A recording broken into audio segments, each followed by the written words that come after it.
de quelqu'un peut susciter un conflit dans son mariage, dans sa vie propre. Exactement. Ah, ce n'est pas le diable. Vous n'avez pas vu les diables porter les costumes. Il y a des gens qui voient les diables partout. Non, on ne peut pas voir les diables, là on ne peut pas voir les diables. Il y a la sincérité dans vos expressions. Exactement. Et dans vos sentiments. Il faut être sincère. Si parfois il y a d'autres frères et d'autres sœurs, lorsque l'homme dit prépare-moi parfois du poisson, lui prépare parfois du fumba. Automatiquement, elle crée les conflits. Parce que ce n'était pas le goût de son mari. Exactement. Elle devrait répondre aux besoins de son mari en s'appuyant sur la parole de l'Éternel. Là, si en Europe, beaucoup de gens sont vaccinés dans des divorces lorsqu'il est piqué par une mouche, oui. Et il déclare le divorce. Parfois, il se sépare avec sa femme, et il se sépare avec son mari, soi-disant femme seule. Ça, c'est un conflit éternel.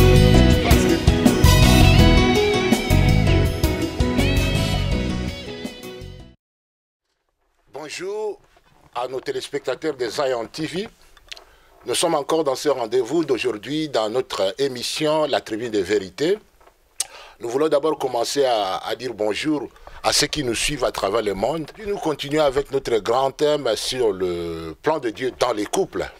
Et je ne suis pas seul aujourd'hui, j'ai un invité qui vous a toujours fait du bien dans cette télévision. Il va vraiment m'assister et débattre cette émission d'aujourd'hui qui sera vraiment intéressant. Et je vous demande là où vous êtes, surtout à nos téléspectateurs qui nous suivent en direct dans Facebook. On devrait commencer l'émission à 13h30, mais on a eu un petit problème technique. Voilà pourquoi nous commençons à 14h20. Et je vous demande de ne pas vous déplacer. Et c'est un peu aussi d'intéresser les autres à partager l'émission pour que les autres nous suivent, puisque vous serez bénis. Nous avons un thème un sous-thème que nous allons vous partager aujourd'hui, qui va faire du bien aux couples à travers le monde. Et le sous-thème que nous allons vous partager aujourd'hui, c'est comment gérer les conflits dans le mariage. Et de mon côté, j'ai préparé quelques principes. J'ai 7 à 8 principes à vous partager pour savoir gérer le conflit dans le mariage. Et le docteur Ikwa, docteur de la parole, il est avec moi ici, il va se présenter. Mais comme d'habitude, nous avons l'habitude de vous agrémenter avec un cantique de nos chers frères, des adorateurs du Sion international. Ils sont déjà là, ils vont nous donner directement un cantique pour relancer cette émission d'aujourd'hui. Nous revenons aux adorateurs des Sion international qui nous donnent un cantique. Suivez les adorateurs des Sion international.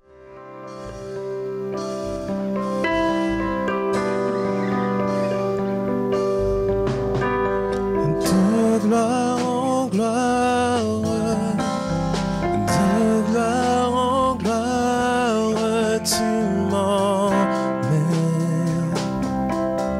tu m'emmènes.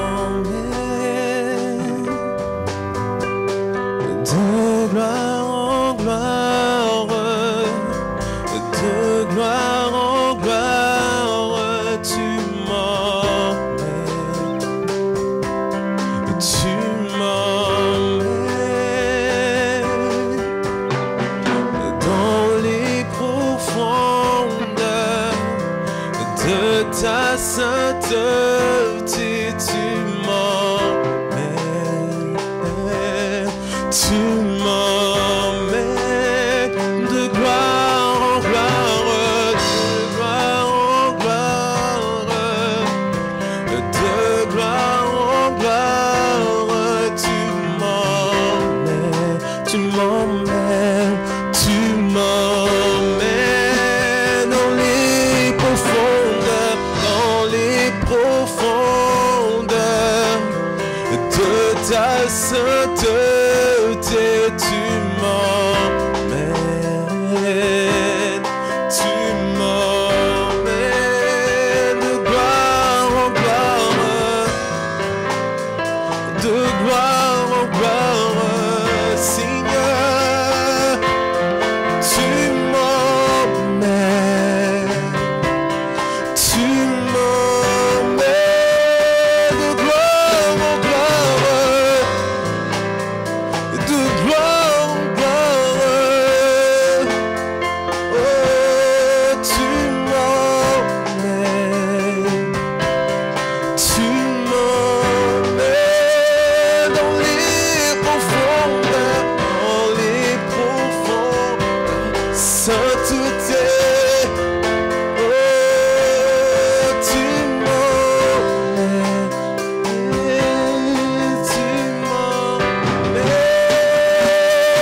Avec moi, tu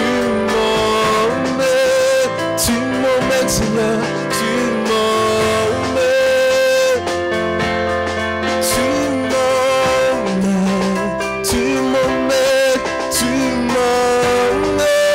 encore une belle fois, tu m'emmènes, Seigneur,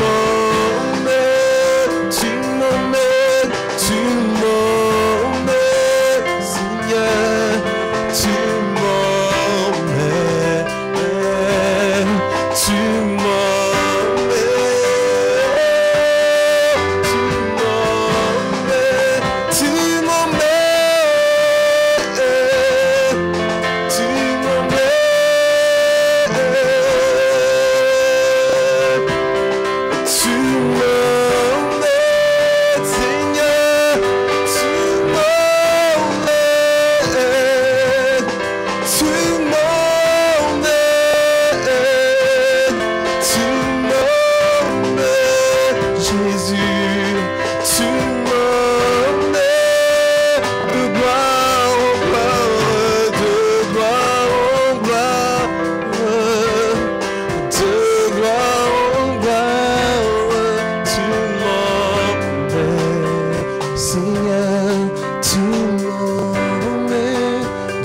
de gloire en gloire. De gloire en gloire, Seigneur, de gloire en gloire. Tu m'emmènes dans les profondeurs. Dans les profonds, ta sainteté, de ta sainteté, tu emmènes Sion, tu m'emmènes. Merci Seigneur Jésus. 1400, à Saint-Maur-des-Fossés, à 4 minutes de la gare, parc de Saint-Maur. Et le dimanche, nous commençons les cultes ici à 10h. Nous aimerons que tu puisses nous rejoindre en ce lieu et tu seras béni. Voilà, nous continuons avec notre émission d'aujourd'hui. L'émission où nous vous réservons des surprises agréables. Je te demande de ne pas vous déplacer parce que vous serez bénis par cet enseignement. J'aimerais vous présenter mon invité de cette émission d'aujourd'hui dans la tribune de vérité. Vous connaîtrez la vérité. Et la vérité que vous allez connaître vous rendra libre. Je présente notre invité d'aujourd'hui. Il est bien connu dans cette tribune de vérité. Je voudrais d'abord te dire bonjour mon ami. Bonjour. Vous te bénisse. Et c'est un peu de vous présenter devant nos auditeurs de Zion TV à travers en ce moment même au Congo, à Kinshasa. Merci à mes bien-aimés partout ils sont dans le monde. Et à tous ceux qui suivent Zion TV, de temps en temps, nous sommes là pour vous donner des bonnes choses pour l'édification et vous préparer à l'enlèvement de l'Église. Et je me présente, je suis le docteur Joseph Fuqua du ministère mondial d'évangélisation. En RDC, ça y est, ici à Paris, ça y est, et nous sommes non loin de la gare à Dimètre. Aujourd'hui, on a préparé quelque chose avec les injonctions de l'apôtre Ben et qui va nous pallier à ces situations et partager en profondeur pour votre bien. Je lui remets la parole. Merci beaucoup, docteur.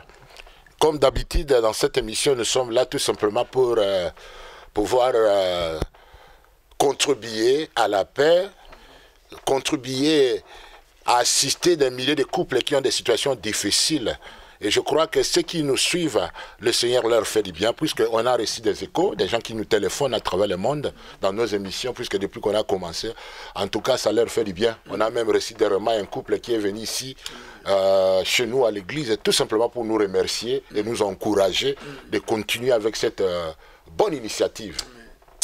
Puisque la Bible nous dit, à cause de l'ignorance, mon peuple périt par faute de connaissances. Et nous sommes là pour vous transmettre les connaissances de la parole de Dieu. Le thème, le sous-thème, comme nous venons de vous le dire, nous allons partager, vous donner quelques éléments essentiels pour vous de savoir vaincre les conflits dans vos mariages, quelques résolutions qui vont vous aider pour savoir comment surmonter les obstacles qui peuvent vous arriver dans votre couple pour que vous alliez de l'avant. Vous devez savoir que nous nous marions pour savoir nous supporter. Dans toutes les circonstances, nous sommes appelés à rester toujours unis. Mais nous devons le savoir que nous avons un adversaire qui ne nous aime pas. Quand les gens s'unissent dans les couples, nous devons savoir que nous avons un adversaire qui sera derrière pour chercher à nous diviser, à nous dissocier. Et il est écrit dans la Bible, dans 1 Pierre chapitre 5, verset 8, « Votre adversaire, le diable, cherche qui il va dévorer. » Il est comme un lion rugissant, cherchant qui il va dévorer. Donc, le diable, il n'est pas ton ami. Le diable, il est ton adversaire. Et quand nous nous marions, il va être derrière là pour chercher à nous diviser. Alors, nous sommes là comme des informateurs. Nous sommes là pour vous donner ce qui est utile pour que vous sachiez que quand il y a des tempêtes, quand il y a des problèmes dans le couple, comment remédier, comment faire pour vous réconcilier, pour que vous demeuriez toujours dans l'harmonie. À chaque fois qu'il y a un conflit, l'un de vous doit savoir prendre l'initiative pour ramener l'harmonie, l'initiative de la réconciliation, pour ne pas donner l'occasion au diable.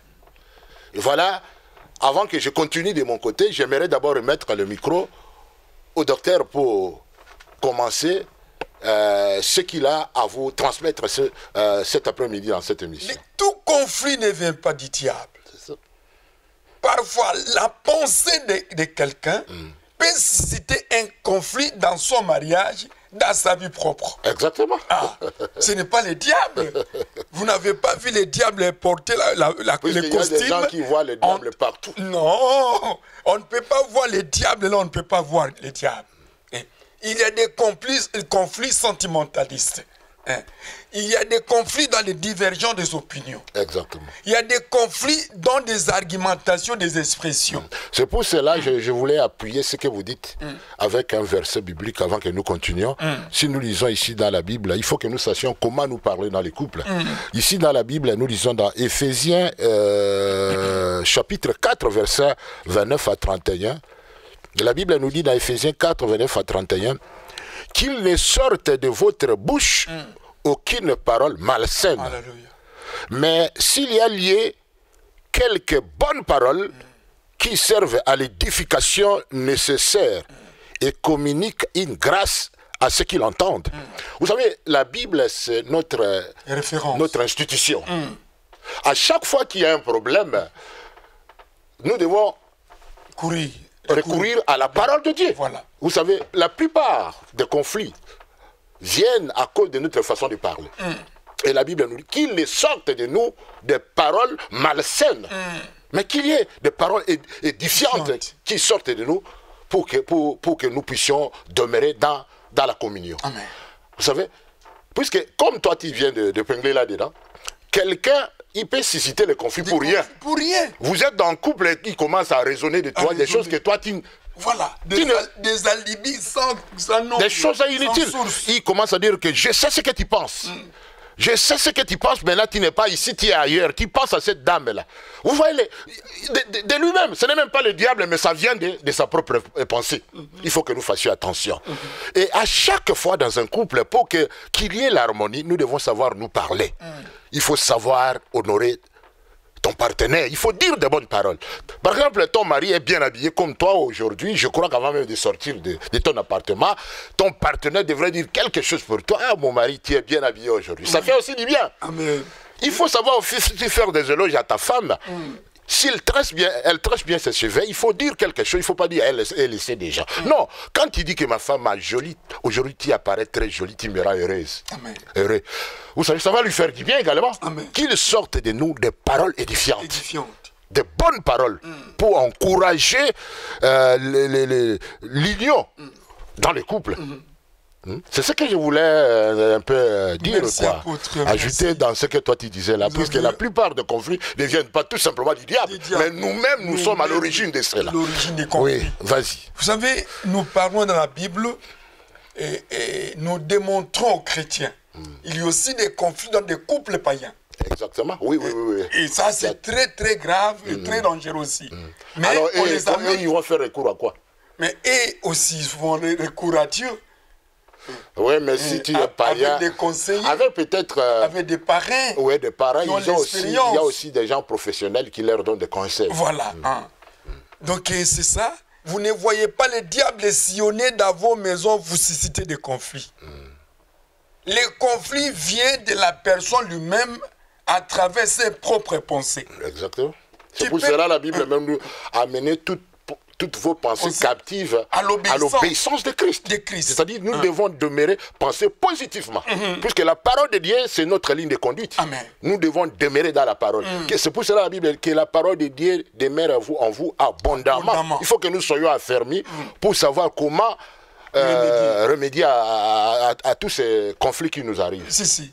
Vraiment, ça, c'est la base de tous ces bonnes pensées. Un sujet qui coule beaucoup d'encre. Parce qu'il y a tant de conflits dans le monde. Même au niveau des autorités, ils ont des conflits. Au niveau de l'armée, ils ont des conflits.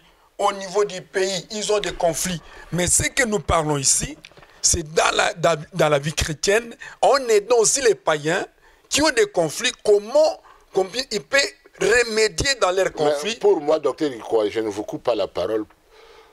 Le moyen par excellence pour nous d'aider les païens, d'abord je leur demanderai, même ceux qui nous suivent, qui ne connaissent pas Christ, est d'abord qu'ils connaissent Jésus comme Seigneur et Sauveur. Amen. En ce moment-là, ils auront l'éclaircissement de la parole.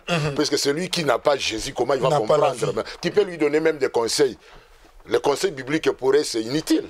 Mais nous autres qui sont dans le Seigneur, la parole de Dieu doit être au centre de tout. Amen. Dans notre vie. Amen. Voyez. Alors, pour vous poser maintenant quelques questions, puisque nous devons aller tout droit au but. Oui. Comment maintenant éviter les conflits dans nos couples si ça arrive? Merci beaucoup, apôtre, pour la question. On évite les conflits dans nos couples, les premiers éléments, les dialogues entre des partenaires doit être permanente. Exactement. Chaque jour, il faut dialoguer avec votre époux, épouse. Parfois, tu es sorti, tu avais un élément comme ça qui vous a fait rire. Tu viens le soir partager. À partager à ton partenaire. Mais il y a ceux qui ne parlent pas. Et parfois, vous suivez la télé, vous commencez à commenter. Exactement. Et ça fait du bien. Oui. Ça, c'est un élément. Donc la communication doit rester permanente. Voilà. Deuxième élément, la sincérité dans vos expressions et dans vos sentiments. Il faut être sincère.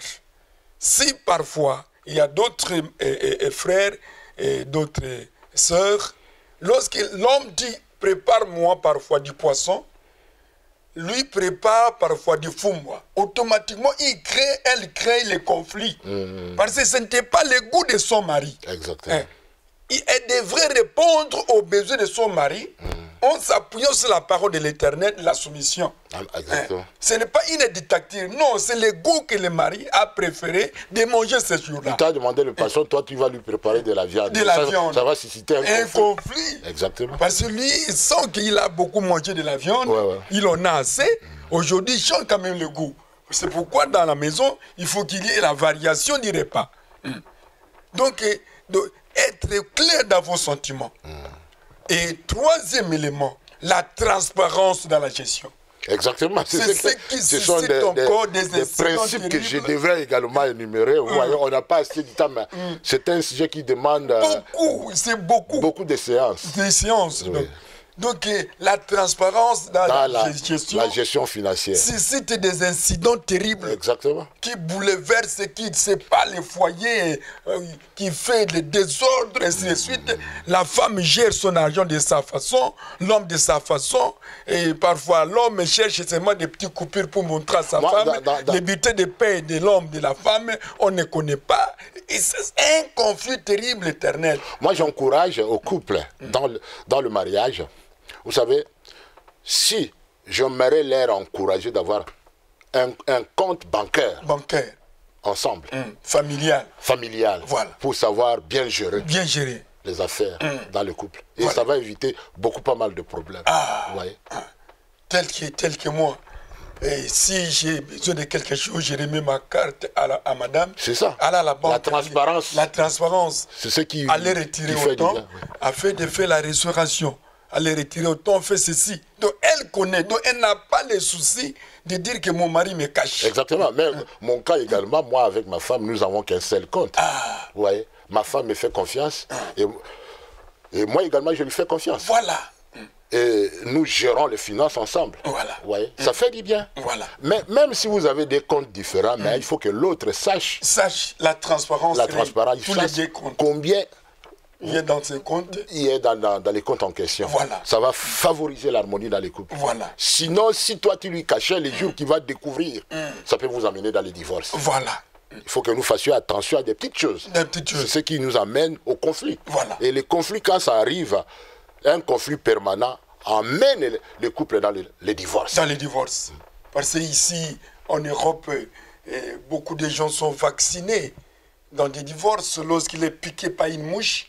Et il déclare le divorce.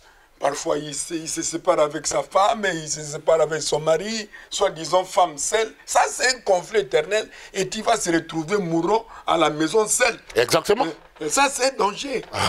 Donc, il faut remédier tout ça. C'est ça. Et puis, dernier élément que je n'ai pas ajouté parce qu'il n'y a pas assez de temps, ça dit comment respecter l'autre. Comment respecter l'autre. Donc, que tu respectes votre mari et votre mari respecte la femme. On se respecte mutuellement. Ah, mon mari n'aime pas ça. Ah, ma femme n'aime pas ça. Ça évite automatiquement les conflits. Exactement. Donc, j'entre dans la maison, je ne peux pas faire quelque chose que ma femme ne peut pas faire, ne peut pas accepter. Amen. Pour ne pas le scandaliser ou la scandaliser. De part et d'autre. Ce sont des éléments très importants pour éviter les conflits et vivre longtemps dans votre couple en préparant le retour du Christ. Amen. Amen. Pour ajouter dans ce que le docteur, quelques éléments qu'il vient de nous donner pour éviter les conflits, le conflit dans le mariage, j'aimerais également ajouter quelques principes que je devrais partager avec de multiples couples qui nous suivent à travers le monde.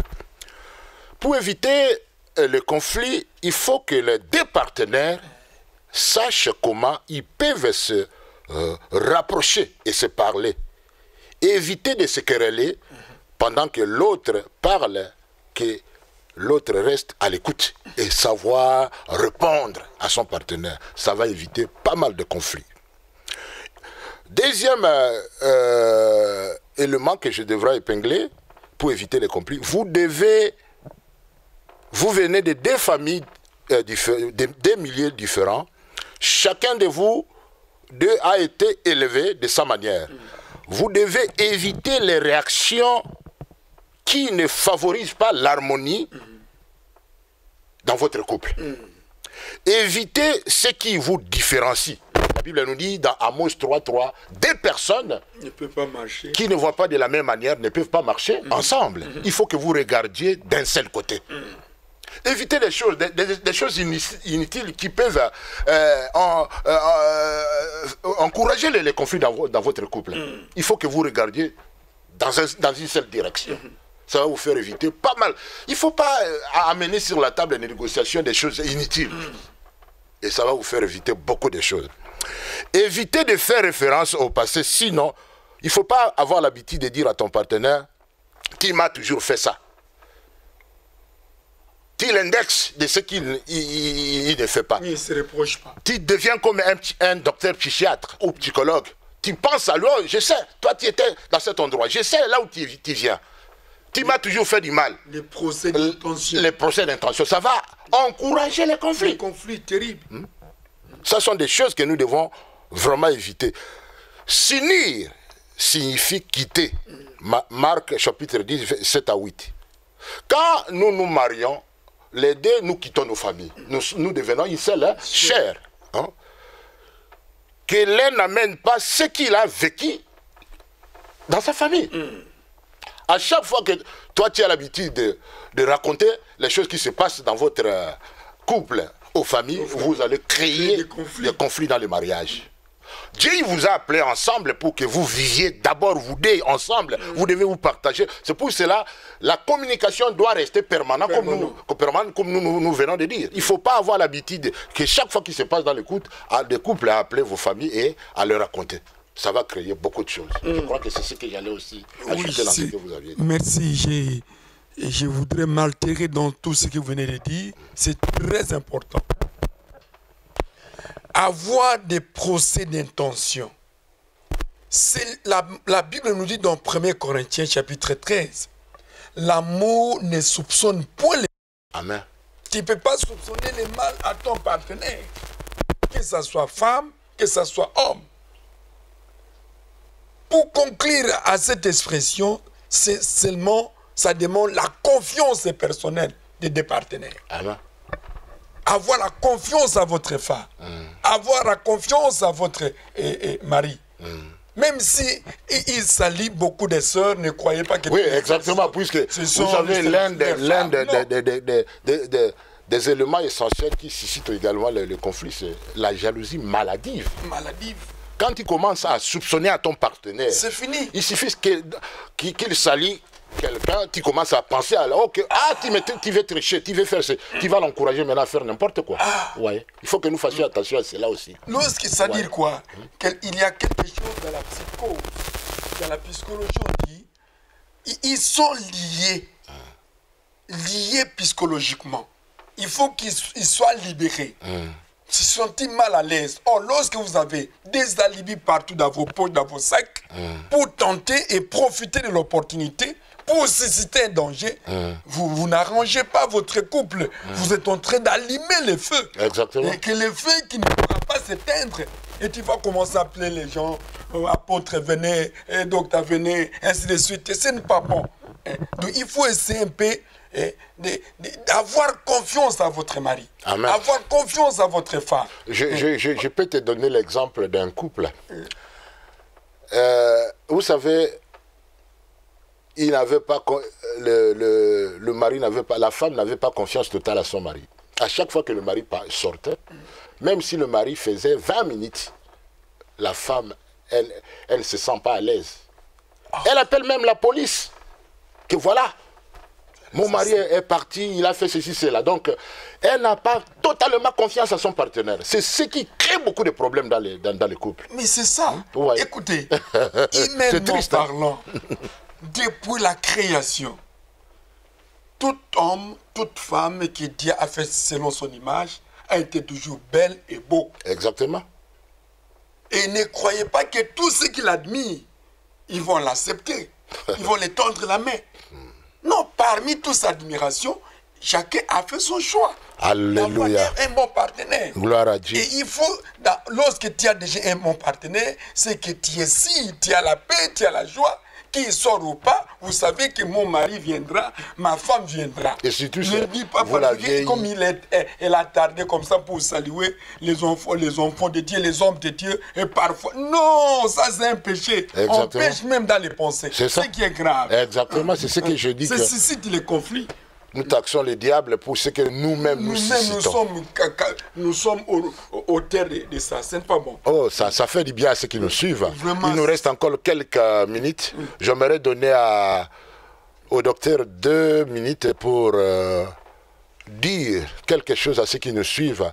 Pour que, comment maintenant, quel conseil toi tu peux donner à ceux qui nous suivent dans ces 2 minutes, puisqu'à la fin, je vais te demander également de prier pour ces couples qui tendent à se divorcer à cause des conflits qui sont permanents dans leur couple. Merci beaucoup, apôtre. Et d'abord, étant psychologue, pour très bien gérer les conflits, d'abord, il faut avoir la maîtrise de soi, de part et d'autre. Si l'un monte, l'autre s'abaisse, s'humilie. Ce n'est pas que tu n'as pas la force, non. Tu cherches l'harmonie dans le foyer. Amen. Et qu'il ne soit pas comme des chiens et chats dans un couple, non. Exactement. L'homme a toujours été le maître, l'autorité de la maison. La femme aussi, la maîtresse de la maison. La femme doit respecter son verbe et l'homme doit respecter son verbe d'aimer. Et la femme doit respecter son verbe de se soumettre. La soumission n'est pas une torture, c'est un arrangement. C'est la complémentarité. Amen. Je ne voudrais pas que vous puissiez se séparer à cause de petites choses. Regardez les bienfaits de chacun, des bons souvenirs, de part et d'autre. Ne regardez pas seulement dans les mauvais côtés, mais dans les bons côtés. Amen. Amen. C'est pour cela également, pour ajouter dans tout ce que tu viens de dire là, pour que je concluse également de mon côté, j'aimerais donner aux multiples couples qui nous suivent à travers le monde l'un des derniers éléments que vous devez faire pour éviter les conflits permanents dans votre couple. Cherchez à chaque fois à résoudre vos problèmes, non pas à gagner. Ne cherchez pas toujours à convaincre. Ne cherchez pas toujours à sortir vainqueur sur le terrain d'attente. Parce que l'autre, il aimerait seulement que lui, de son côté, il puisse avoir raison. Mais il faut savoir également t'humilier. Hein? Et c'est ce qui va sauver pas mal de... Alors, si tu gagnais, à qui tu partagerais ta victoire? Il faut chercher toujours à résoudre. Pour que... Et celui qui va nous donner la victoire en tout, c'est Jésus. Il n'y a que Jésus. Je me manque de ces gens qui se marient en dehors de Jésus. Puisque avec Jésus, nous avons la victoire dans toutes les situations. Voilà pourquoi si le Seigneur Jésus n'est pas au centre de votre union, Jésus n'est pas le centre de tout, essayez de chercher pour connaître ce Jésus et il vous aidera. Et je demande également à ceux qui aimeraient se marier, cherchez également des parrains spirituels, des gens qui connaissent Dieu pour vous accompagner dans votre réunion. Puisqu'il y a des gens, pour le mariage, ils cherchent que des gens qui ont l'argent pour les accompagner comme parrains. Mais cherchons des gens avec la connaissance de la parole. À chaque fois que vous avez des problèmes, qui ont l'expérience, vous allez faire recours à eux, ils vont venir. Mais pas aux parents, puisqu'à chaque fois que vous appelez vos parents, vous allez créer des problèmes. Ce sont des parents qui vont vous aider, qui vont vous enseigner, qui vont vous aider avec l'expérience qu'ils ont réussi à vous aider à créer l'unité, l'intimité dans vos rapports. Regardez, je viens de recevoir quelque chose pour essayer un peu de lire à nos sœurs qui nous suivent. Quelqu'un m'a envoyé, c'était dans l'internet, pour savoir la statistique aujourd'hui. Ah, je ne sais pas. La statistique. Docteur, vous pouvez d'abord prier pour ce couple-là avant que je termine avec ces statistiques. Priez pour tous ces gens qui ont des difficultés dans leur couple avant que je termine avec cet élément. Je voudrais que là où vous êtes, vous puissiez se tenir la main. Si vous êtes à la maison, si vous êtes au service, et prenez un temps de méditation afin que ma prière puisse faire des effets, que la réconciliation soit faite par la puissance du nom de Jésus-Christ. Éternel notre Dieu. Alléluia. Ce n'est pas un hasard lorsque tu réunis des personnes, hommes et femmes, d'être un selon la mathématique spirituelle de Dieu. Afin qu'ils puissent faire leur foyer. L'homme quittera et s'attachera. C'est toi notre Dieu, l'auteur du foyer. Je les remontre tes saintes mains, papa. Partout ils sont. Partout ils me voient, oh tu me suis. À travers ces prières, que le Saint-Esprit puisse les convaincre à chacun de se réconcilier, de s'humilier, de se pardonner, oh Dieu, afin que leur foyer soit un foyer nouveau. Efface, Père éternel, leurs erreurs, leur comportement malsain vis-à-vis de l'autre, Que la conviction du Saint-Esprit soit dans leur cœur et que Christ puisse régner comme patron et maître dans leur vie, dans leur foyer, afin qu'ils puissent se voir jusqu'à la 4e génération. Qu'ils soient bénis tous au nom puissant de Jésus-Christ. Amen. Amen, gloire à Dieu. J'aimerais donner quelques statistiques qu'on vient de nous donner. Nouvelle statistique de la population mondiale. 7,8 milliards d'habitants dans le monde aujourd'hui. Combien de femmes? 5,6 milliards de femmes. 2,2 milliards d'hommes, dont les femmes sont majoritaires. Donc, mes sœurs, réfléchissez par 2 fois avant de dire merde à un homme qui vous aime. Sur les 2,2 milliards d'hommes, 1 milliard sont mariés. 200 millions sont en prison ou ont des problèmes psychologiques. Sur les milliards restants, 500 millions sont sans emploi. 5% sont homosexuels. 3% sont des hommes de Dieu. 10% sont déjà des proches ou des amis. Le reste des hommes a plus de 60 ans. Alors, toi qui as la grâce d'avoir un homme dans ta vie, que tu sois marié ou pas, tiens-le bien. Source dernier récemment de FMI. Donc, c'était pour vous encourager à demeurer unis. À mes sœurs, je vous encourage de rester unis avec vos maris. Ce n'est pas pour des petites choses là, de futilité, pour vous amener au divorce. À l'homme également, je vous demande, toi en tant que chef de la famille, d'avoir un grand cœur, de savoir supporter ta femme et de savoir l'aimer. Vous savez, les femmes, telles que la Bible nous dit, ce sont des êtres faibles. Elles peuvent monter, elles peuvent dire n'importe quoi, mais toi en tant qu'homme, il faut savoir avoir la maîtrise de soi. Dieu ne t'a pas créé un animal parce qu'il t'a donné toutes les capacités possibles pour savoir te maîtriser quand quelque chose ne va pas. Il faut savoir aimer ta femme, il faut comprendre ta femme, il faut savoir aider ta femme par des exemples. Il faut savoir le soutenir et vous allez vivre le paradis terrestre. Amen. Dans le monde. Que Dieu vous bénisse avec cet enseignement que nous venons de vous donner. Et nous vous aimerions à partager, puisque vous allez avoir cela dans YouTube, partager aux autres pour qu'ils reçoivent cela et ça va leur faire du bien et éviter pas mal de problèmes qui peuvent venir dans votre couple. Que Dieu vous bénisse, nous vous aimons. Vous étiez ici dans votre chaîne que vous aimez, chaîne YouTube, Zion International TV. Et si vous nous suivez, vous pouvez aller vous devez vous abonner pour avoir nos émissions chaque fois. Abonnez-vous dans Zion International TV et vous aurez chaque fois nos émissions. Nous sommes là. Et je vous demande, s'il vous plaît, je vous en supplie de pouvoir partager cette émission pour bénéficier aussi aux autres qui vont nous suivre. Que Dieu bénisse à tous nos fans qui nous ont suivis à travers le monde en direct par Facebook et dans quelques jours dans YouTube. J'aimerais également prier pour nos auditeurs qui nous suivent dans le pays anglophone. Nous vous aimons. Father God, I want to pray for those that are following us in United States of America, in China, in Japan, in Australia. I want to pray to cast out any kind of the spirit of evil one to go away from your marriage. I pray for peace.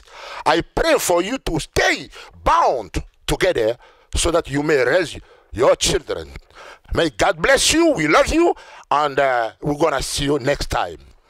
God bless you. Que le Seigneur vous bénisse. Vous étiez dans votre chaîne que vous aimez. Zion TV, votre présentateur, l'apôtre Ben. Nous vous attendons ici à l'église Sion International, au 10 avenue Gambetta. Le dimanche prochain, nous aurons un culte exceptionnel où nous allons prier pour ceux qui ont des situations difficiles dans leur couple. Et n'oubliez pas, l'autre dimanche, là, nous aurons la journée de Pentecôte. Ça sera à peu près le 20 ou quelque chose comme ça. Nous aurons la Pentecôte et ceux qui n'ont jamais prié en langue, nous vous appelons l'autre dimanche à 10h ici. Nous allons prier pour que le Saint-Esprit descende et il va faire du bien à beaucoup de personnes pour libérer les captifs, pour guérir les malades. Que Dieu vous bénisse et nous vous disons bye. À la prochaine. Merci.